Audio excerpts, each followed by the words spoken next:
Then welcome to all to this special meeting of council, July 12th, 3:30 p.m. And so when clerk will proceed with the meeting the agenda for. Thank you. I require a mover and a second. That's a draft agenda. Special meeting and dated the 12th of July, 2023, hereby adopted as circulated. Favor? Carried, thank you so much. I noted that Deputy Mayor Financial is absent. So on that note, any declarations of conflict of interest or pecuniary interest thereof? Rick, Councilor Shank. Say that line at one time, it's been sold, so I have nothing for ownership or anything thereof for you. Leave it at that, because we're just for information only today. I have questions about the last one, but if it comes to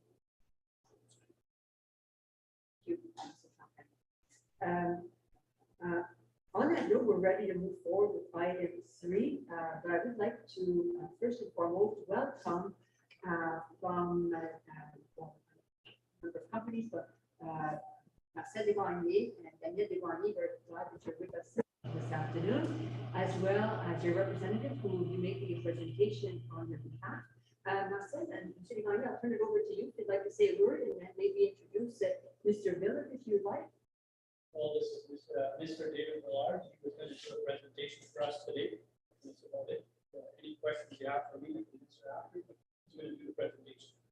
Thank you so much. So, Thanks, Council, for your time. Thank you. oh, we would. It's a very interesting, good project for the community, and so we welcome this opportunity to learn more about it. And so we welcome Mr. David Millard, Pebble Beach Aggregate, and this is regarding an aggregate license application for a license for a quarry above the groundwater table within the municipality of East Terrace. One, I know we turn it over to you. Thank you, Madam Mayor. Yeah, David Millard at Pebble Beach Aggregate. Just in some background, I retired 15 years ago from MTO, but at MTO, I supervised their aggregate program in the Northeast region. So I would handle aggregate, whatever we administered 450 of them aggregate permits. I'm going to go through something like this quickly. I think if you have a question as I go through, it might be a better time to ask it to wait at the end. Just make sure we don't get bogged down, whatever. And so on that note, I'm going to give you a little bit of history, sort of what you probably know. Talk a little bit about aggregate use sort of in the municipality. The application, what was in it, and then the application process. And then get into talk about some of the people's concerns, and how we're sort of addressing them. Because so on that note, as you know, there's currently a Class B. Well, I gave you a package. It has the air removal portal. On the second page, it's just the sketch for the Class B license. It shows you the size where it comes down to the Ravine Road, and it's about 70 hectares. The third page is just the current application, which superimposes on top of the A, that's the top end. So there's currently the Class B license, which allows 20,000 tons per year, like 20,000 tons to be taken out of sand and gravel below the water table and or rock to at least 2 meters above the water table. That's what he's allowed to take out now. This grandfather license, the ministry designated this part of the province. You have to license your source. It was grandfathered in 2007, but there was a pit and quarry there long before that. I'm not sure how long, but there's a quarry there before. The quarry application is for above water table. It's roughly 26 hectares in size and superimposed on the north part of the B license, which is on your sector page. South boundary is a little over 500 meters from the Ravine Road and over 1,000 meters from, I can never pronounce it, Pelliper Road. It's currently the only licensed source in your municipality, i.e. the only legal source in the municipality. And just a point of fact, they went for a B license. A lot of residents, when they designate as part of the province, applied for an A license. Then the ministry came along and said, if you do a B license, we'll pay for your site plan. $1,000. So a lot of people who applied for an A applied for a B. And if they hadn't left, I don't know whether John Poole, what he applied for, but if it hadn't been an A, we wouldn't be sitting here today. It would have been an A license instead of a B. In talking to Marcel, we understand East Ferris seems to be a growing municipality with, lots of new house construction. And they use quite a bit of aggregate. And if it doesn't come from this municipality, it's going to come from outside. I was just asking Marcel, I think he uses in the order of imports, in the order of from Bonfield and from North Bay, over 40,000 tons of aggregate, which would normally come from, which could come from.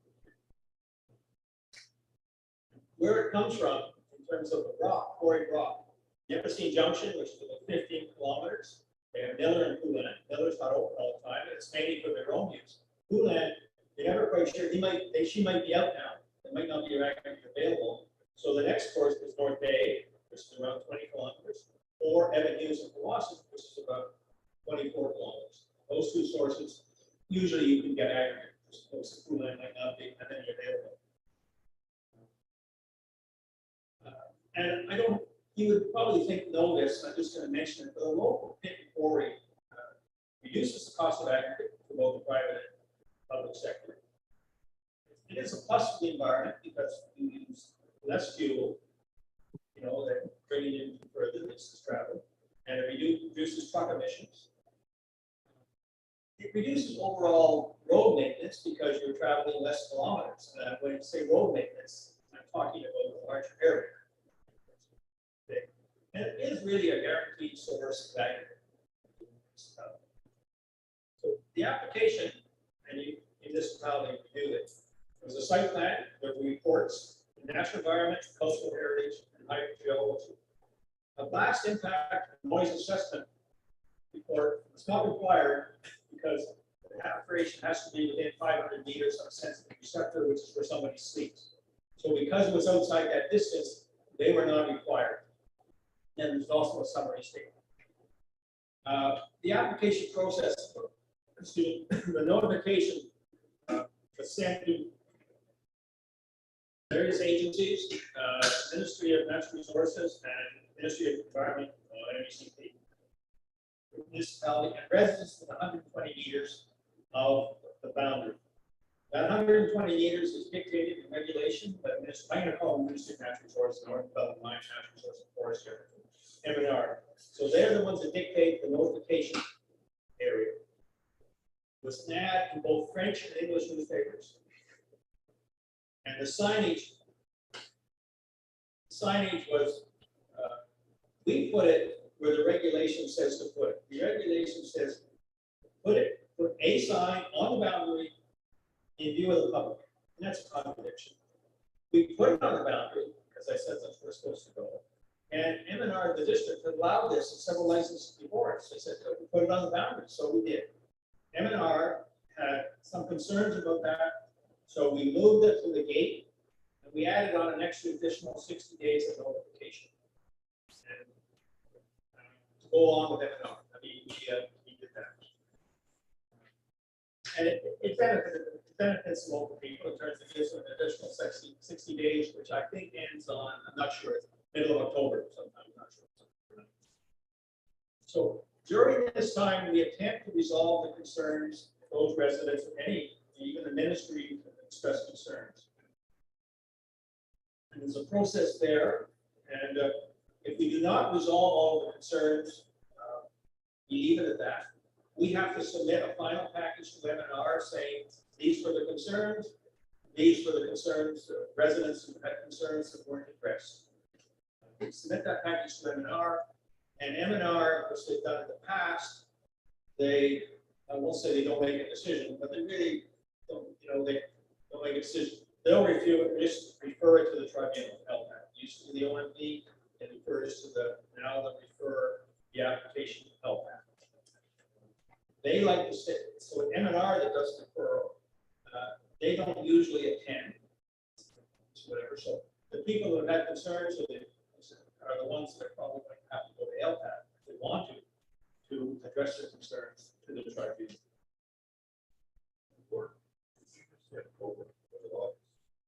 Middle of August, sorry. Oh, sorry. Middle of August. So the middle of August, whatever, sorry. It's 60 days from when the first 60 days expired. So the operation, and I want to make one thing clear, is that as part of the application, we're not required to address people's concerns related to the existing quarry. Because somebody's written and said, well, it cracked my footings, my foundation. I'm not going to address that. We're dealing with the application. But that said, we will take every concern into consideration because a lot of them are general concerns and classic. We will take them into consideration as well. Marcel and Dan will take into consideration how the operation is going now. We'll see why when I talk about it. And that will all come to help us design, how the next operation will continue to work. Some of the notice of blasting. One person wrote me and said, well, he was told that there has to be a notice, you have to notify people. There is no requirement, I checked with both MNR and Ministry of Environment. There's no requirement to notify people regarding you're going to blast, favorite, or Dan and Marcel did. Now, because of a miscommunication, and I take the blame for it, he only notified the residents within that 120-meter notification zone. Where the next blast and subsequent blast, that area of notification is going to be, and we don't have to put a circle on the map, but a lot more people will be notified. We do it with Evan Hughes has a quarry in Wasson. He stops boxes the day before, and the municipality posts it on the website. And I'm not sure, so explore that you may want to, but more people will be notified. But as I say, it was my fault the first time in terms of we just notified people in 120 meters. As a courtesy. As a courtesy, just no requirement for us to do it or whatever. And there's a lot of places that don't. All they do is maybe tell somebody across the street they don't notify them, and the blast goes off. The blasting, there was that blast, small ones before, but on May 19th, there was a blast in the existing quarry. It was monitored. The blasters are required to monitor the blast. That requires. So we put a monitor at the end of the main road. A lot of times they just do it, right on site. We put it at the end of the main road. And, it was heavily overcast. It was an initial blast for a 10-meter face. And a lot of times the initial blast, things go up. Nothing goes out. So, but the blaster was quite satisfied with the results of the blast overpressure, and feels that subsequent blasts will be a lot less. And MOE called me. I talked to MOE about the first blast, and we discussed the results. We provided MOE with the blast report. So I was pretty confident that the blast overpressure it's 128 decibels with MOE guideline for blast overpressure. The vibration is 12.5. And he feels quite comfortable that subsequent blasts, the value is going to be about 60 or 70. And I'm going to bring that back up again in a couple of minutes. The contractor had planned to blast before 6 p.m. The blast was at 6:30. But things came up, some ish problems, and he did not want to leave the holes loaded with explosives overnight. So we blasted at 6:30. It's quite clear in the prescribed conditions webinar that you can only blast between 8 a.m. and 6 p.m. But even from Marcel's point of view, is that the site plan, the hours of operation of the site plan are 7 a.m. to 9 p.m. And the licensee was not aware of the differences for the blasting. They're part of the prescribed conditions which aren't on the site plan. Marcel's first foray into quarry or whatever, so, but it won't happen again. The blasting will be within the 8 to you sure go ahead. So Fraser drilled and blast asked him, when can you work in your pit? And I went to my license and I read 7 to 9 p.m. I didn't realize there was another section you showed me after, which is not on my license. You can't last past 6. I thought you could, I thought you could last 6. Confused. So the hours of operation versus the hours of blasting were different. They're different. On the center. So you live and learn, and subsequent blast will be before 6 p.m. And if it has to happen where he leaves it in, I would assume they would leave somebody on site to stay there. He didn't want to leave, I don't know how many holes there were loaded overnight. And the Agri Resources Act does require that all blasts be monitored for ground vibration and solar pressure. And just that we've done several license applications where we've done a blast impact analysis and we use Petco. Very well known. And I got a couple of comments from them. It said the Ontario MECP, Ministry of Environment, guidelines for blasting of quarries are among the most stringent in North America. And the studies by the U.S. Bureau of Mines have shown that normal temperature and humidity changes can cause more damage to residents than blast vibrations and overpressure in the range permitted by MOE. That's all backed up by science. It's well beyond my understanding, but when I talked to somebody getting confirmed the next morning, science backs that up. He also mentioned that usually, you normally don't get any damage until the overpressure reaches a range of 100, 150 to 160 decibels. And if for future blast is down around 60 or 70, whatever it is, but, they do a lot of monitoring for quarries in their village area, and people are complaining about the blast and their house shaking, but the seismographs and the measured overpressure don't sort of back it up. But the noise is always a problem. The owner is required to maintain compliance with applicable guidelines and regulations, and it's MOE publication NPC 300 that sets the noise guidelines. It depends on whether what zone you're in, whether you're in the zone 2 or zone 3, as to what the rates are. It should be somewhere around 50 decibels. Again, that's my expertise. I mean, they're processing the crushing now, and the end of the roll.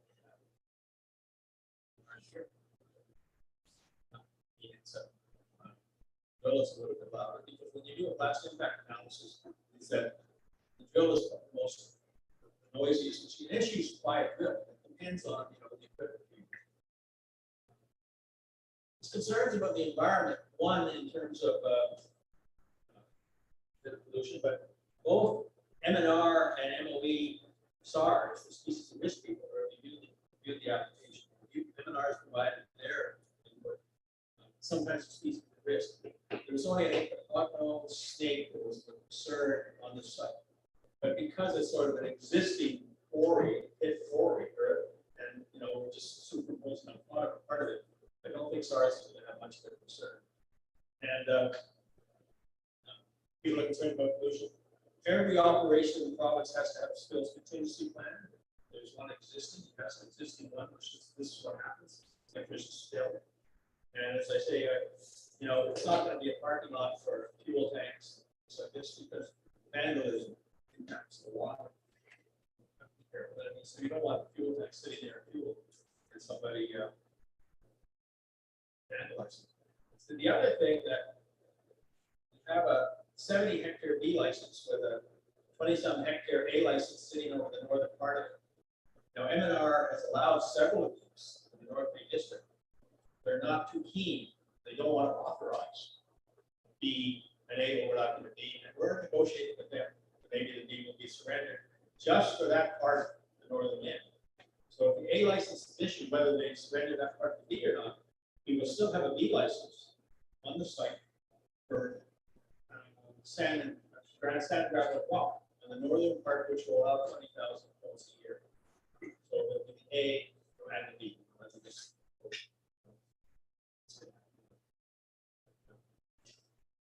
David, can I ask one question? The blast though from May 19th, that occurred under the current license.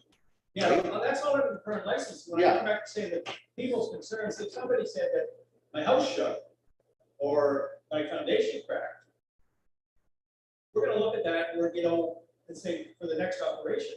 But if they have a concern with regarding the current blast, there's processes for them to deal with that. Yeah. It's the same. I mean, people are concerned with trucks, the safety of the trucks, whether they're coming from this operation or whether they're gonna come from the next operation. It's the same thing, I mean, the trucks are trucks because,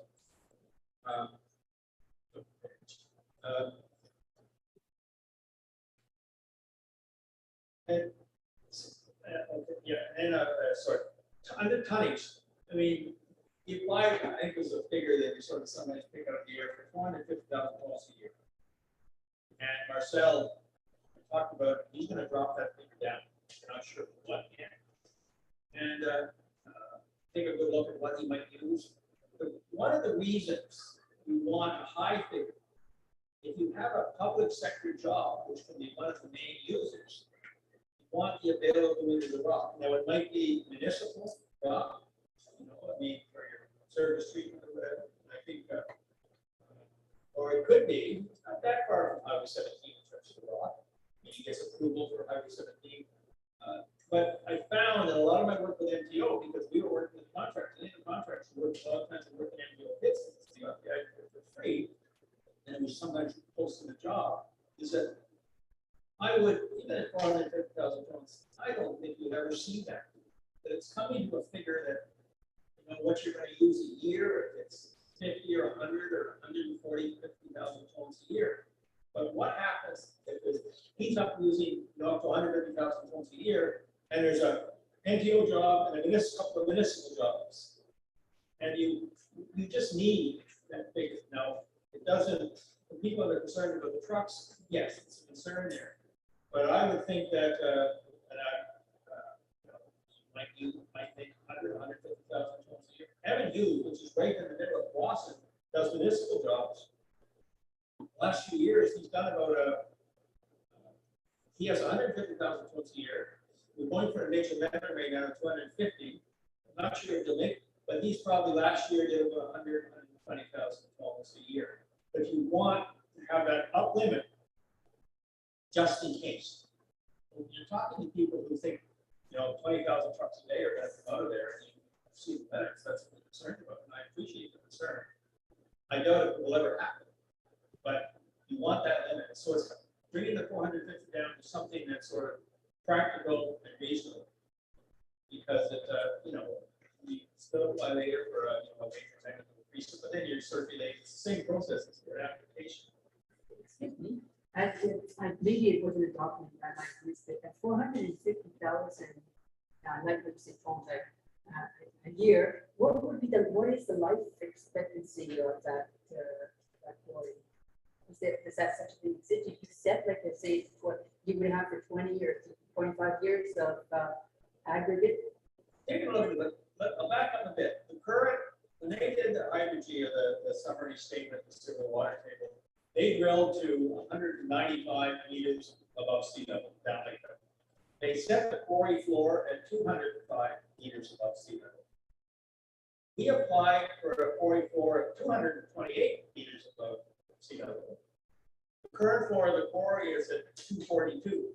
It's got about a 10-meter face.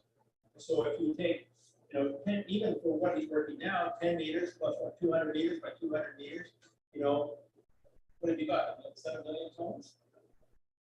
I mean, 200, yeah, 400.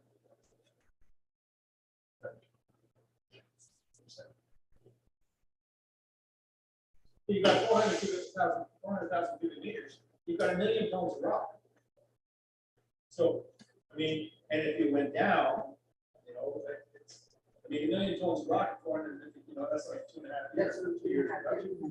So probably per year you're using 40,000 tons currently to save your operations.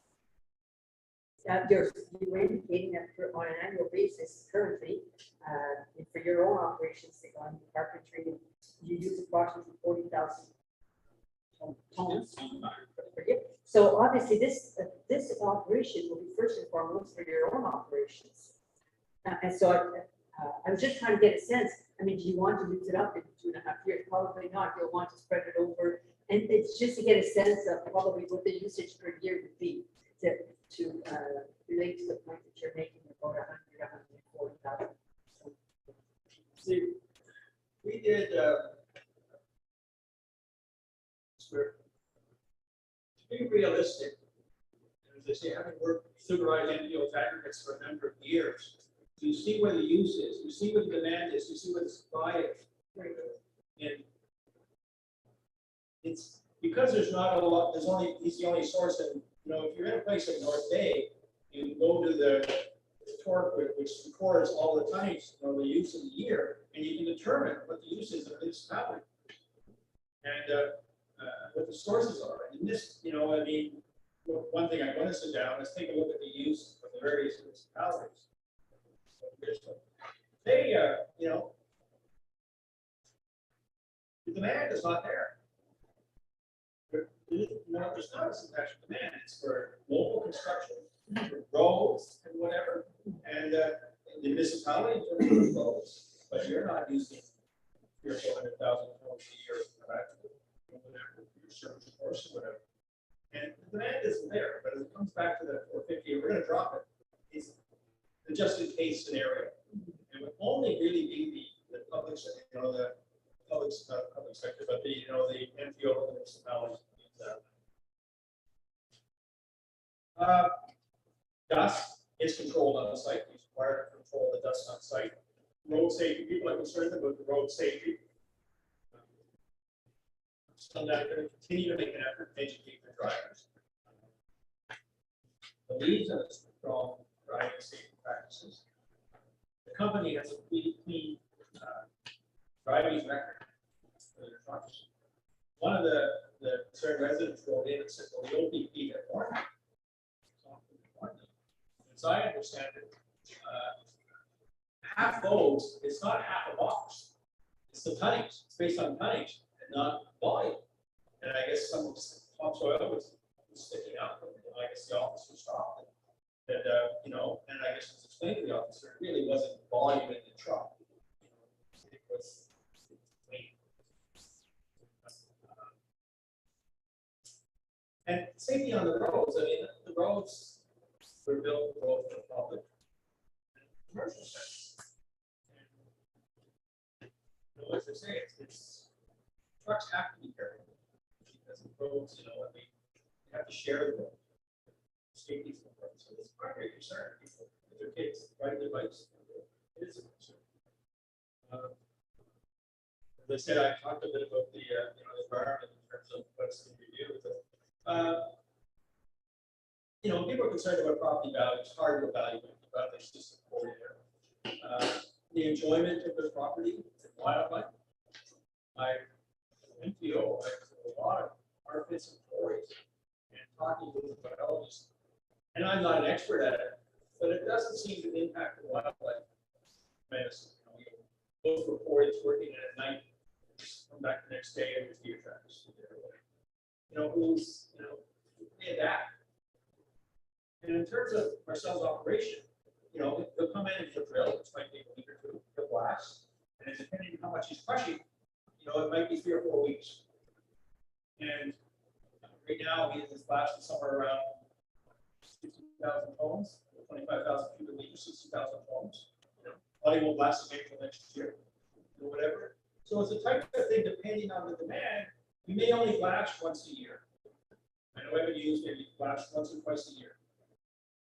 Might not blast once a year, maybe twice. So the noise point of view, it's small, from the last one, you want to do blasts from that, compared to some quarries. And the noise, within the guidelines. The thing is you have to work within the guidelines, stay within the guidelines.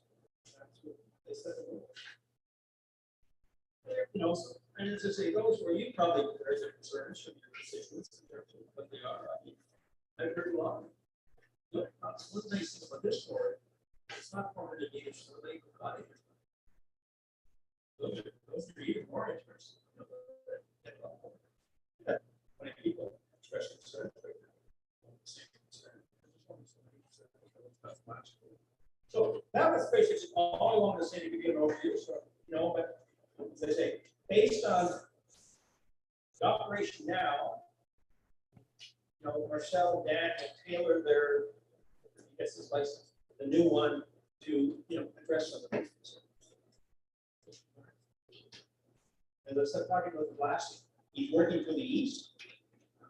For overpressure, you want to blast away from the houses. He's going to be blasting sort of towards the west, southwest, which is the furthest residence away. Whatever, because it's going to go like that. So it, and you've got an awful lot of trees up there, or, you know, a tree, which helps to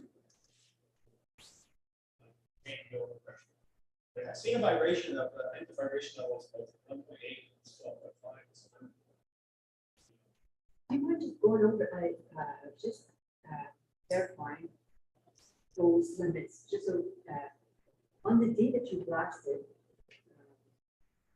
so I'm not sure if I used the right term here, you talked about decibels. Well, the blast overpressure is measured in decibels. So the blast overpressure, pardon? It's measured in decibels because it's like, you know, what it is a pressure wave.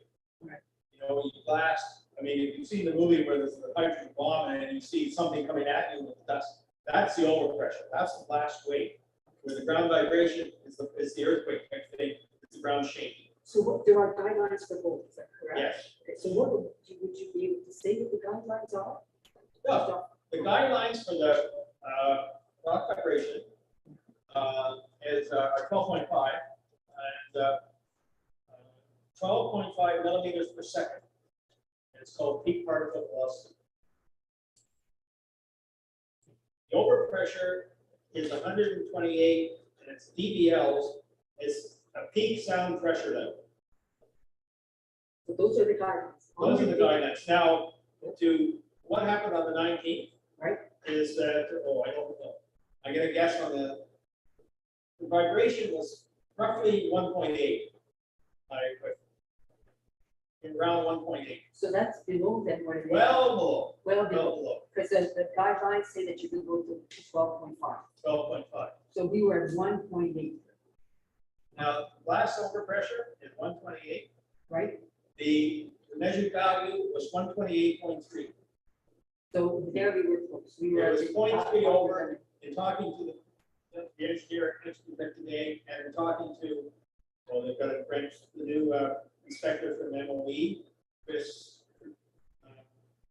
We talked about the overpressure, and that's why it was probably due mainly to the low ceiling and the initial blast, and the blaster fields that we got at 67, 60, 70. Now the same, Evan Hughes used a different blaster on his previous jobs, and he was up around 11, 12, 12.5 with MOE and whatever. But he switched to the one that Marcel and Dan are using now. And his last blast a few weeks ago, it was down around 2 for the vibration and the overpressure was low. So it depends a lot, sort of, and when blaster that Dan uses went into Evan Hughes' quarry and saw everything, he knew why they were over. But when you apply for the license, did you have to specify what the these ranges, or they're just submitted to the guidelines? Those are any MOE guidelines, they're used to the guidelines. They're not enforced by MNR. We don't have to say anything. Those apply to the license. They apply to any quarry in Ontario. So they're, Those are the guidelines that apply to any quarry in Ontario. Can I say one thing? Wait. So when we do a blast, we hire a professional that they monitor the blast. And they will leave places. So if there's a problem, public can call the MOE. And they'll ask for a blast report. So it's not, you know, we try to hire professionals to do the blast, but I'm not a blast. I know nothing about blast. So we hire professionals, they put the right equipment there, to monitor it. And if there's a problem, it's policed by the MOE. The MOE deals with it. If there's a problem, they'll find the people that we hire, or they'll do whatever they have to do. We can find us if they want to. But they will deal with it. See, These guidelines, he's required to record the blast. And actually, the process is that if somebody has a complaint, there's a memorandum of understanding between MNR and MOE. that the complaint goes to M&R, so we're waiting for license, goes to M&R, maybe the registered inspector will contact MOE, and then MOE will deal with it. Like the inspector called me last week, talking about the blast, and I said, you know, there's somebody contacted him or whatever. But the due process is that they go to MOE, there's no problem, but it's supposed to go to M&R because there's a problem with the license. They'll call up the inspector, and then the inspector will go to MOE. Is there, like, that day you did the blast, you mentioned 60,000 tons, is that about what you, So 25,000 cubic meters, 22,500 cubic meters. 60,000 tons. Every cubic meter is about 2.6 tons of material. so if you increase, is there a correlation between if it's a bigger blast, you get more tonnage, or it just depends on the, Well, it could very well be, it depends on the blast design, and on the number of holes, and a lot of it depends on the rock. Because fracturing the rock will allow the vibration to go through, but normally, yes, but the bigger the blast, it might be higher, but yeah, I'm sideline.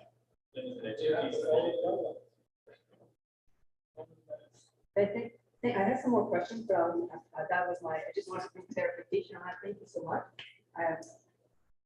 I think you're ready for a question. Is that it? If there are any, wait. There was not only the foundations that were concerned from some of the letters. How about wells? If you had, in your experience, have you had any problem with wells adjacent to the blast areas? And this one or other ones? Other ones? Not really. I mean, people are concerned about the wells justifiably so. There's, you know, there's dug wells and there's wells in rock. Right? And actually, I haven't come across any, but, you know, all I do is I work for Marcel just as a consultant. I do Danny Benson, Timbercraft, and so I do the notification consultation, but I like to talk to people. So but not really. I haven't seen anything, because the other thing is that, you know, also we're operating above the water table. You know, we try to get people to stay above the water table in terms of the rock. There's less chance of pollution, you know, things like this. But not really. Sometimes if we visit them really, really close, I'm not going to get this completely right, but they might have impacted the water, and then 3 or 4 weeks later, they've got more water than you know. You know, sometimes when you have an existing well and you're running into water and you win the blast, it will open up the joints in the rock. All depends on the, you know, the geology. Most of this stuff is the same, you know, but no, I haven't come across it.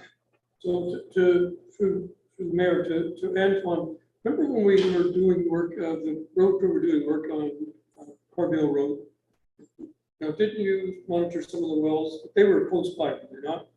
When you were having blasting done? On a construction project, we're talking about something a little different, but on a construction project, it was rock that was on the surface. It was deep, but it was in close proximity because the hole was physically very close to some of those. So we're dealing with a blast that was close proximity to a well that was very sensitive. Yes. Monitoring was in place. Because you're talking really at blast, like you said, you're 500 meters away from Levine, and 500-600 meters is the closest house on Levine, and 100. even more so from Tyford. Yeah, and Okay. that's not from the black, that, when I mentioned that 1,000, a little over 500, that's the license boundary. And the quarry is sort of in the middle, so you're looking at 600 and 1,100, whatever. That's And if you it. look at MTO blasts, they're going down a highway, they're blasting, even if it's smoke drops, some of the houses right there. Okay, thank you. And people are concerned about their septic systems. You know, they're concerned about the wells, you know, and then whatever, I mean, I'm not an expert, but you don't have a lot of people, like Evan Hughes, and he's got Oakwood Road, Oakwood, not too far away, and he hasn't had, he's been in operation for 4 years, he got a fake license. There was not one complaint filed with his office at that time. When we did the amendment for the increased tonnage, then he got 3 or 4 people. And he's on a major artery.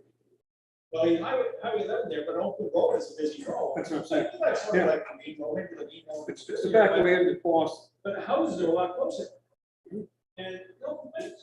Okay, thank you. That's why to answer your question, I don't know a lot, but I just talked to the people afterwards and nobody complains. My Wellwood Drive. Okay, that's good, thank you. Thank you, Councilor Kelly. Other questions? Wait, Councilor Tommy? So I was just curious, because I was saying that you're going to, Glass Southwest the next time. Is that the same for that one? Yeah, right, so it's the same. Keep going. Yeah, I didn't know if you just mentioned Southwest at one point, so I didn't know if the direction of Glass is from last May. See, when you look at your sketch there, Yeah. he's sort of blasting in that direction. Yeah. So the blast sort of goes that way. I mean, it's like you jump on something, you know, or whatever, and all the dust goes out. That's where the wave goes, because your face is facing east, northeast. And that's the way it's. This blast was what they call an opening blast, there was no quarry, there was no quarry face. No quarry face, we were on the slant, on 45-degree slant, and we had to blast a face. Yeah. Now we have you see them on the side of the highway, square 40-foot face, now we're gonna have a square face about 10 meters. Okay. And the next blast will have a face, so when we blast it, we'll just fall in. This one here was very aggressive blast, but we have to start before. So they told, this is what they're telling you. Yeah. Next blast will be a lot different, because now we have a face. Just what they kind of touched on with the PPP and For vibration, it goes the opposite direction. It goes in the direction you're blasting, because that's where the rock is. So if the vibration goes the direction you're blasting in, the overpressure goes the other way. Just specify the direction. I just want to clarify that. Then basically gonna go in that Visual direction. map. Yeah, it's basically- Yeah, I just think I wanna be mindful of like some of the residents' concerns, because I know we deal with this all the time, right? And I don't want to be dismissive of some of them too, right? Because it's like pretty significant, in some ways, to alter people's general day-to-day, or at least concerns of, right? So what are the avenues, like, I'm not quite clear on what are the avenues, if say, for example, something, a foundation does crack, what do you do if that is actually the case? Well, What avenues do they have? I've been known many times not to keep my mouth shut when I should.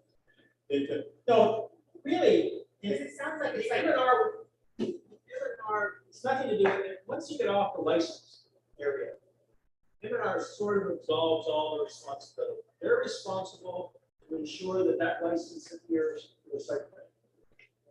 Ministry of Labor is, they're there to ensure the operation is administered right. Ministry of Environment, they're concerned about noise and blasting. They're the ones that control that. If somebody's foundation is cracked, when I said that, it's basically a civil matter. You know what I mean? Basically. See, some places like down south, when you're blasting and you're in the subdivision, they might do inspections of the houses. They might monitor the wells to see what it is, you know. But somebody writes and says, my foundation cracked on the 19th. Pretty hard for them to come back and say, well, the next class, my foundation. There's not a lot they can do. It becomes a civil matter. And that's a bit harsh. no, I'm just curious. But what you try to do is, the thing is that if you meet the guidelines, you're doing it right. And I believe when the expert says, because they monitor a lot of courses, doing that analysis, but they monitor a lot of sources. And when they say that there's no damage, you know, or there's little damage, you know, from this, you have to 150, 160, I believe them.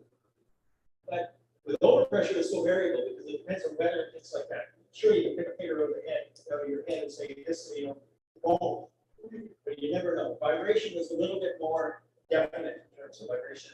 Overpressure is affecting environmental conditions, so it's a problem. But somebody well goes dry. Is the well dry because of the blast, or is it because of the dry summer? You know, it's a hard thing. To be honest with you, it's hard to determine. I'm not sure what it is, because I'm really concerned. I'm right here. All of the concerns. What you're saying, Dave, is a civil matter.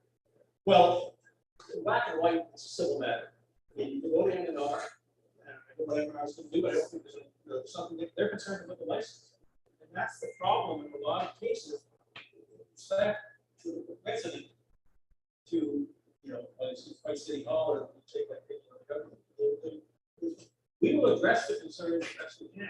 I mean, if there isn't a frivolous concern, it's consent. All valid concerns, and I've seen a lot of applications for all valid concerns.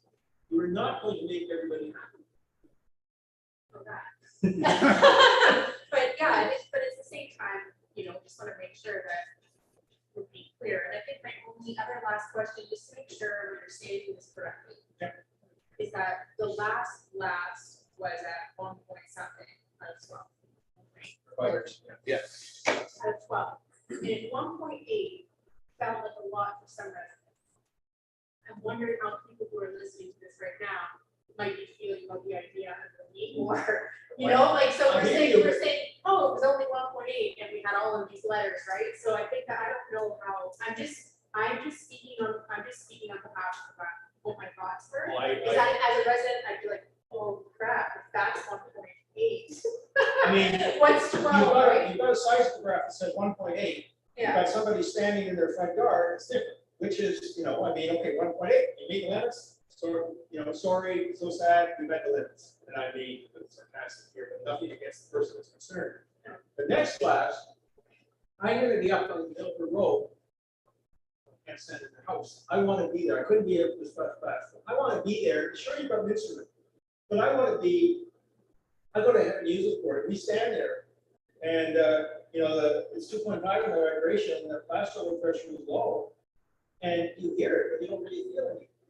I'm not saying that residents are wrong. I find it interesting when everybody's house show. A lot of people's houses show or whatever, and I don't question them, I'm not calling them liars. But I want to be there at the next class and the furthest and see what happens. I want to, you know, because that's the only way I'll know if we're really putting the class. Because it's like you know, it's a vibration. At one point, you're well awake. Wasn't there? And I'm not going to say you're wrong. and the last kind of comment too would be, in some cases, I know that I was, you guys want to make sure that we're not people either, right? We don't want perhaps to charge the residents. But, you know, considering that just the size of the municipality and how sometimes we've expanded notification for things like for planning purposes, we don't have to double just to make sure that we capture more people. You know, those are just some thought to, yes, there's guidelines, but maybe it would be worthwhile to consider expanding some places. I'll just leave that out there because it works out well. Well, you do try to, the class always wants to have, be lower than the guidelines, and as low as you can. In terms of notification. No, notification. Oh, okay. Oh, sorry, I thought, notification, we're gonna draw a circle on a map, and that'll be based on the people that have concerns, you know, whatever.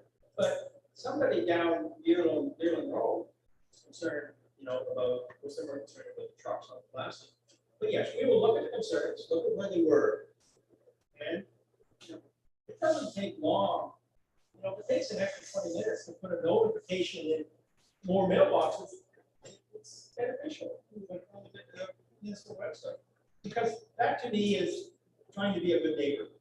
That's what I suggest. You're trying to do, and that's what we're learning from this. You know, as they say, they would have been more notified, but it was my miscommunication with Marcel, and he just did 120, which wasn't a lot of people. People, any of the properties, a boundary, you know, their property just has to, you know, against the, and not too many on the main road we get it because he's well north of that. And then last question, just for clarification, is that I can't remember the last time there was a blast. If there was a blast from some other company, right? Not from Murray or something else. It's just like, do you remember that? Maybe there's one that wasn't something else. Remember a blast North Bay. Yeah, anyway. Yeah. Yes, that's what it was. I just, when was the last time that, I can't remember, when was the last time? This story is the first one.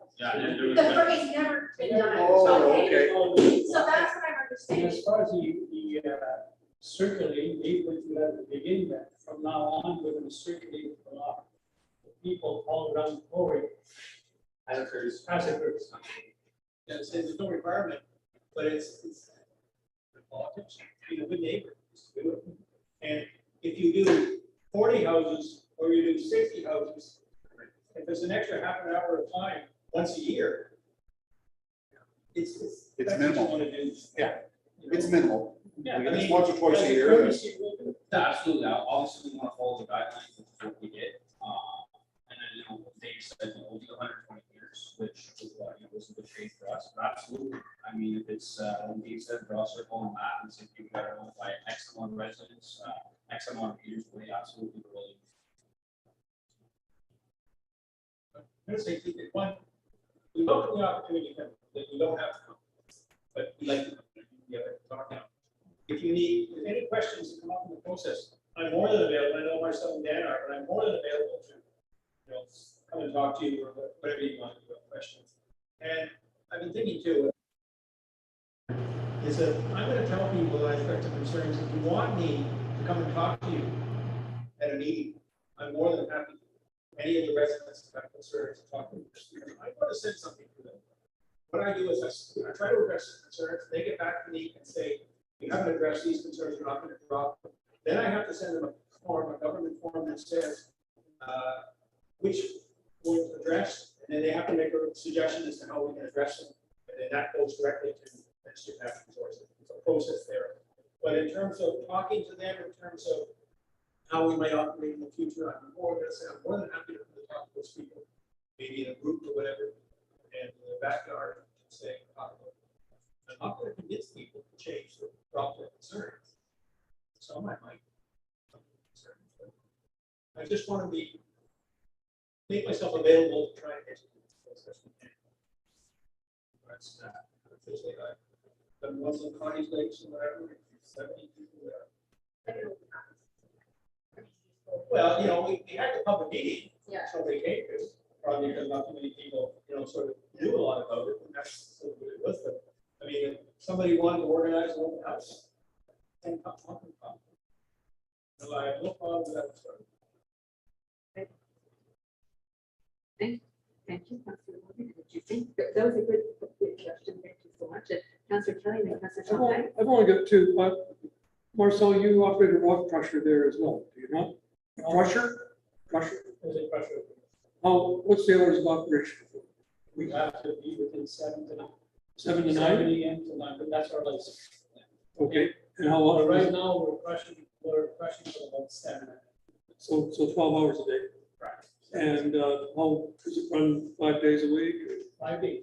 Okay. We're able to run Saturdays, but we're not right now. Okay, and how many people do you employ? Just roughly, please. Maybe all the companies. How many? 42, 42. not including Russell. Okay. And not including some. You can be a good, you work, right? Joe? Well, let's include you. What the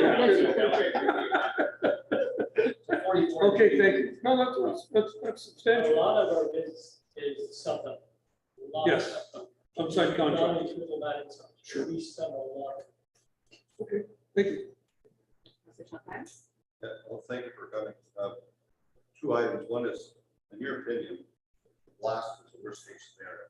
You got an overcast, 6:30 at night, people are home, and the wind in the right direction wasn't perfect. So in other words, this was probably the perfect storm for the first blast.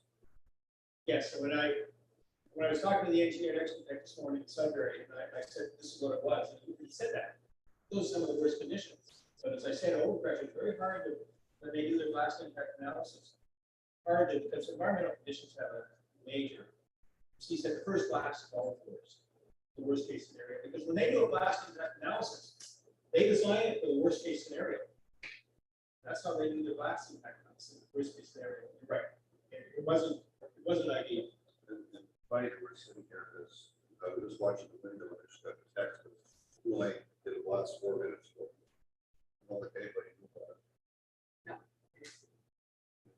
And they don't have to, but they tell the locals, this is what happens. There's nothing over the newspaper, there's nothing that's been said, it's been less Some of the comments were said on it, that they do, that is, in my own mind, you're right, and I will make sure that happens, but they don't have to. Kind of ironic that because comments were saying that they have to get against the rules and regulations, and they were only able to do so, and I don't think they have to. And somebody, one of the letters said, they quoted something from the Agriculture in Ontario and say, whatever, but no, that's why I specifically checked with the Brent Rask inspector here. He's not really East Ferris now, they just got Chris as the new inspector to East Ferris. And MNR doesn't require it, he doesn't require it.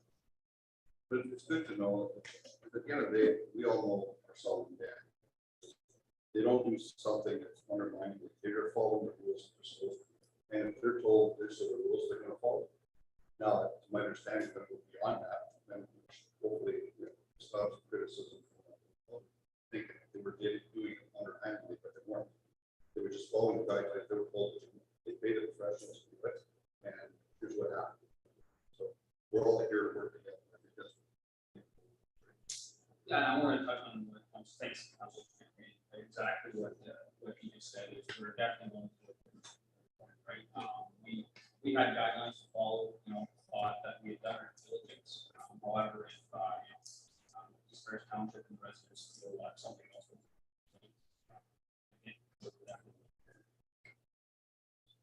I want to say one thing, is that all the license applications that involved in quarries and new forms, and if they were within the 500 meters of our central receptor, they had to have a blast impact analysis. Here, our laboratory is right there. We've got an existing quarry that's blasted and operating. We're learning from that. We don't need a blast impact analysis to say, well, we're predicting that the vibration will be this and the overpressure will be that based on them monitoring a lot of quarries across Ontario. We have an actual quarry. We're fortunate and happy because we've got meetings now for vibration and overpressure. And if they were over a lot, then the blaster could change its blast design. We're very fortunate to have, it's neighbors who sort of, because it's existing and residents have, they're experiencing the quarries, so they look at the terms of it. But we learn from it. We learn from it. So down and use that for their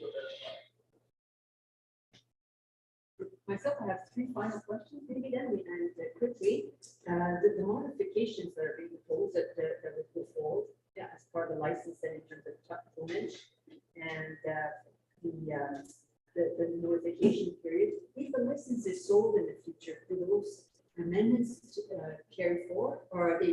the site plan as it is, because when it went from John Gould to Marcel, it's the same site plan. If you want to change the site plan, it's a minor thing, it's a minor amendment. If it was a major amendment, if you wanted to increase the tonnage or anything like that, or drop the floor, it goes through the same process as it does. It circulates through the municipality, everything, the MNR has a little bit of leeway, but be a major amendment to a major change on this license point forward. You speak about the floor. I'm imagining a hole. Is there any danger? I saw there was no fencing that's required. I recall an incident of. Are there concerns that there could be water, children on the site? That Well, and I know those are a risk issue for yourself, but just wondering if that's. as it stands right now with the existing pace and the existing floor as it goes forward quite a few years, it's basically a grade. It's not a pace. The site isn't fenced, but what the B license wasn't fenced or whatever. Usually in cases like that, MNR doesn't require fencing. I don't think they will. So they always ask the question. You don't have to do it, it's a variation. But it's not an going forward basically a grade. I noted tonight we have two delegations at our council meeting. One of the citizens has done an analysis of the number of trucks, I think based on 450,000 amount of tonnage, but has there been an analysis on that? In terms of the number of trucks that could represent in terms of traffic on the road or wet road? Not people might be thinking traffic studies and things like that. Yes. It's going to depend on the amount of material that comes out of that site. And I'm not gonna speak for Marcel, I speak more from my experience in Enfield. There might be 100,000, 150,000 tons a year, coming out of there, I mean, what, 20,000 tons, depending on what it is. I mean, it's, so divide that into, it's gonna increase the trucks, but it's not, I mean, how many, you do 20,000 tons a year now, I mean, I've been in there numerous times, I haven't seen a truck come yet. I see one on the highway, I mean, it's not, if it's 20,000 now, and he's gonna do maybe 120,000 in a really good year, it's 6 times the number of trucks. Various ways. There hasn't, it's hard, well, it's the same, it depends on demand, all depends on demand. And I agree with you, because if it doesn't get supplied by your quarry, another quarry is gonna supply it. You're gonna come in, It's if somebody wants, if you want. it's supply and demand, you're right. If you want to crush rock now, right here, the yard, whatever, I mean, you can get it from Marcel, but Marcel's quarry, it's coming from Poulan or North Bay. We did homes this spring, We did force back homes. and then we had to go get the aggregates from Pioneer on top of Highway 11 North. It's 2.5 hour round trip. Just pulling for them. Even at Poulan, you're still, you're a good ways to get to Poulan and come back. That's a 2 hours, 2.5 hours round trip. So you can imagine with the tonnage and the. Increased cost, increased emissions. Absolutely. Not good for the environment. As soon as you get off the provincial highway, they're on your roads. Thank you. I just think it makes sense to keep it local. It just makes so much. Well, the other thing is that, we don't get 1 cent from any aggregates imported into the municipality. If you were to get a percentage, municipality gets a percentage of the tonnage. 13 cents a ton. 13 cents a ton. So we pay a fee to torque, which is absolutely exactly what Jason said. It's 13 cents. Back to municipality. Pay more than that. Yes, we pay more than that, for 13 cents to the back to municipality. So again, if I'm reporting it from out of town, you're not getting the benefit.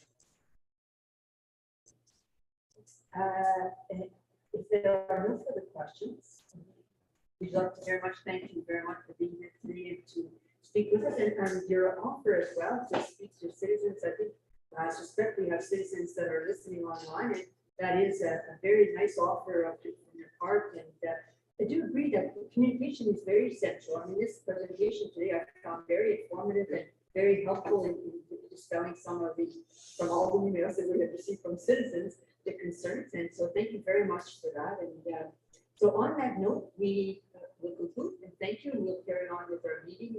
And we'll take 1 minute break just so that we can say goodbyes, and we'll carry on with our meeting. And I'd like to thank all of you very much for the opportunity to talk about this. And if you do have any questions, you know where I am. Thank you very much. I will Appreciate it. it. Very well, thank you.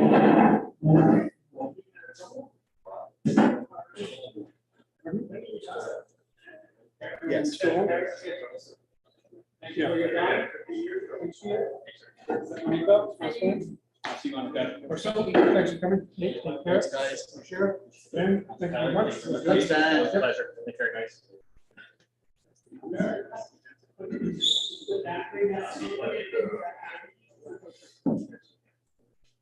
Yeah, send me this. Thank you very much. Enjoy it. Okay, you're ready. Thank you. See you here.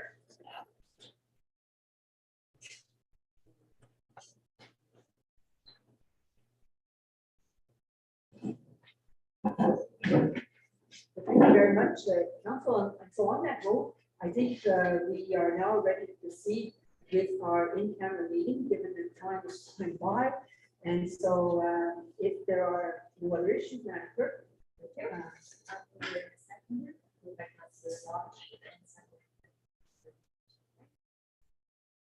This meeting proceeds in camera at 4:35 PM under section 239 of the municipal act in order to address a matter pertaining to a proposed for camping